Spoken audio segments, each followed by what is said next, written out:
Hi friends, welcome to our channel. நம்ம வீட்டில் நம்ம அடிக்கடி யூஸ் பண்ணக்கூடிய இடம் அப்படின்னா நம்முடைய கிச்சனும் நம்முடைய பாத்ரூமும். நம்ம கிச்சனும் பாத்ரூமும் ரொம்ப அழகாகவும் நல்ல வாசனையாகவும் இருக்கணும் அப்படின்னு நம்ம நினைப்போம். ஆனால் அது நடக்காமல் போகும்போது நமக்கே ரொம்ப சங்கடமாக இருக்கும். அது மட்டும் இல்லாமல் நம்முடைய பாத்ரூம் பெட்ரூமை நல்ல வாசனையாகவும் கமகமாகவும் வச்சுக்கணும் அப்படின்னு நம்ம ஏதோ பொருட்கள் எல்லாம் வாங்கி யூஸ் பண்ண தான் செய்வோம். ஆனால் அது நமக்கு நல்ல பலனை கொடுக்குமா அப்படிங்கிறது நமக்கு கேள்விக்குறி தான்.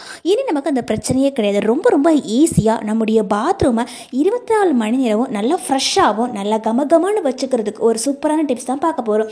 அது மட்டும் இல்லாமல் நம்முடைய அன்றாட வாழ்க்கையில் ரொம்ப ரொம்ப யூஸ்ஃபுல்லாக இருக்கக்கூடிய நம்முடைய பணத்தை மிச்சம் பண்ணக்கூடிய டிப்ஸ் அண்ட் ட்ரிக்ஸ் தான் பார்க்கலாம்.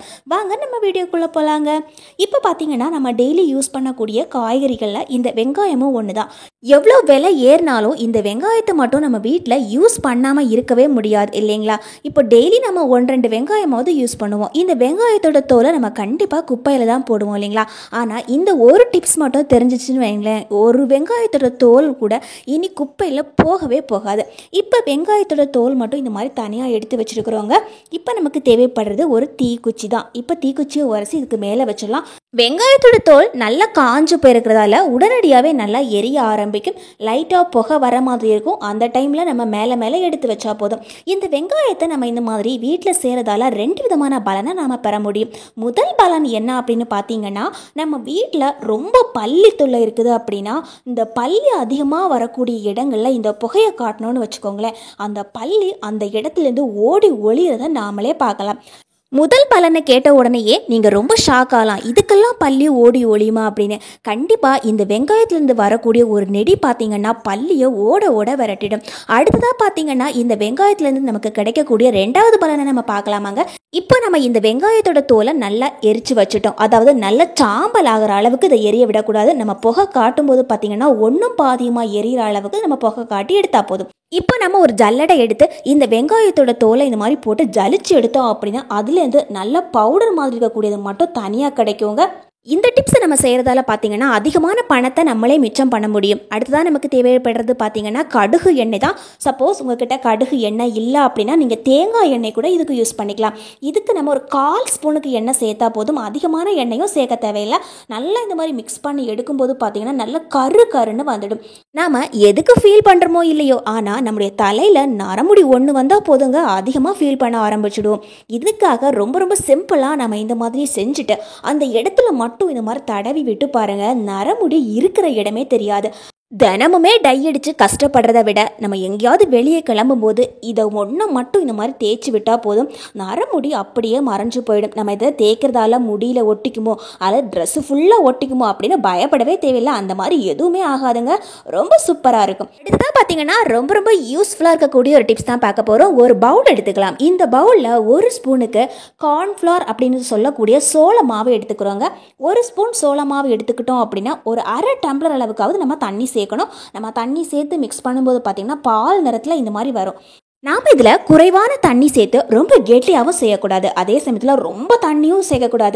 நம்ம சொன்னோம் இல்லைங்களா அளவு, அந்த அளவில் நம்ம தண்ணி சேர்த்தா போதும். இப்போ நம்ம ஒரு பாத்திரம் எடுத்து வச்சுக்கலாம். நம்ம மிக்ஸ் பண்ணி வச்சுக்கக்கூடிய இதை இந்த பாத்திரத்தில் ஊற்றிக்கலாம். நம்ம அடுப்பை பற்ற வச்சுட்டு இந்த பாத்திரத்தை அப்படியே அடுப்பில் தூக்கி வச்சுட்டு லைட்டாக இந்த மாதிரி கிளறி எடுக்க வேண்டியதான். முக்கியமான விஷயம் என்னென்னா இந்த தண்ணியை ரொம்ப கொதிக்க விடவும் கூடாது.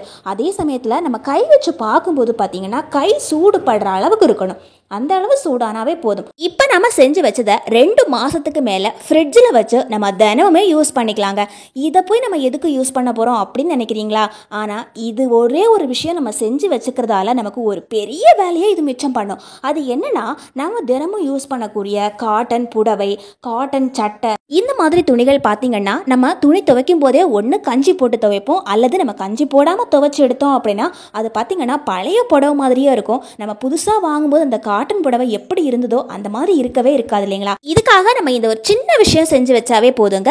நம்ம துணி அயன் பண்ணும்போது மட்டும் இதை ஸ்ப்ரே பண்ணி அந்த இடத்துல விட்டுட்டு நம்ம அயன் பண்ணிக்கிட்டே வந்தோம் அப்படின்னா அந்த புடவை பார்த்தீங்கன்னா பக்காவாக புதுசாக வாங்கும்போது எப்படி நமக்கு ஸ்டிஃபாக இருந்ததோ அதே மாதிரியே இருக்கும். இதே மாதிரி நம்ம காட்டன் வேஷ்டி, காட்டன் சட்டையில் கூட செய்யலாம். நம்ம ஒவ்வொரு தடவையும் துணி துவைக்கும் போது கஞ்சி போட்டு அதை காய வைக்கணும் அப்படிங்கிற அவசியமே இருக்காது. இதனால் நமக்கு அதிகமான பணமும் மிச்சம், அதே மாதிரி நம்முடைய நேரத்தையும் நம்ம மிச்சம் பண்ண முடியும். நம்ம சொல்லக்கூடிய இந்த டிப்ஸ் எல்லாம் உங்களுக்கு ரொம்ப யூஸ்ஃபுல்லாக இருக்கும் அப்படின்னு நினைக்கிறேன். அப்படி யூஸ்ஃபுல்லாக இருக்குது அப்படின்னு நீங்கள் நினச்சிங்கன்னா கண்டிப்பாக சேனலுக்கு சப்ஸ்கிரைப் பண்ணி வச்சுக்கோங்க. அதே மாதிரி பெல் ஐக்கானையும் கிளிக் பண்ணி வச்சுக்கோங்க. இதே மாதிரி நிறைய டிப்ஸ் அண்ட் ட்ரிக்ஸ் அப்டேட் பண்ணிகிட்டே இருப்போம். இப்போ நம்ம கொஞ்சமாக சாம்பிராணி எடுத்துருக்குறோம். இந்த சாம்பிராணியில் சின்ன பீஸ் மட்டும் கட் பண்ணி எடுத்துருக்குறேங்க.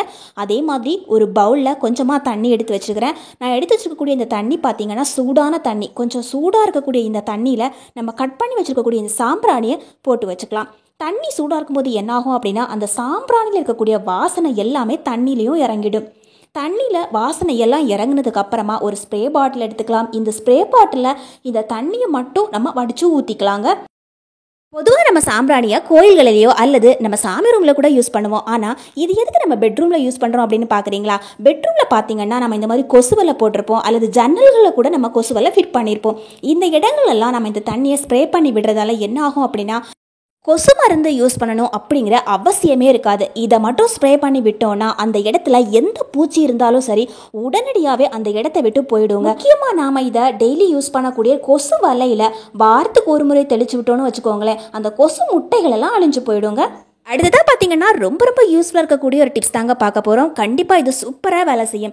இப்போ நம்ம ஒரு பவுல் எடுத்துக்கலாம். இந்த பவுலில் கொஞ்சமாக பவுடர் எடுத்து கொட்டிக்கலாம். இந்த பவுடர் பார்த்தீங்கன்னா எந்த பவுடராகவும் இருக்கலாம். நான் இன்றைக்கி கிட்ஸ் பவுடர், அதாவது குழந்தைகளுக்கு யூஸ் பண்ணக்கூடிய பவுடர் தான் யூஸ் பண்ணியிருக்கேன். இதுக்கு பதிலாக நார்மல் பவுடர், பெரியவங்க யூஸ் பண்ணக்கூடிய பவுடர் கூட சேர்த்துக்கலாம்.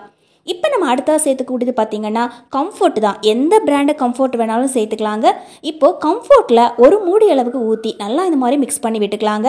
இதுக்கப்புறமா நம்ம ஒரு அரை ஸ்பூனுக்கு பேக்கிங் சோடா சேர்த்துக்கலாம். நம்ம சமையலுக்கு யூஸ் பண்ணுவோம் இல்லைங்களா, ஆப்பத்துக்கெல்லாம், அந்த பேக்கிங் சோடா தான் ஒரு அரை ஸ்பூனுக்கு சேர்த்து நல்லா மிக்ஸ் பண்ணி எடுத்துக்கலாங்க. அடுத்ததான் நமக்கு தேவைப்படுறது பார்த்தீங்கன்னா ஒரு பேப்பர் தான். எந்த பேப்பர் வேணாலும் எடுத்துக்கலாம். இந்த மாதிரி புக் பேப்பரோ அல்லது பிளைன் பேப்பர் கூட எடுத்துக்கலாம். நம்ம ப்ரிப்பேர் பண்ணி வச்சுருக்கக்கூடியதை இந்த பேப்பர் மேலே இந்த மாதிரி ஊற்றி விட்டுக்கலாங்க.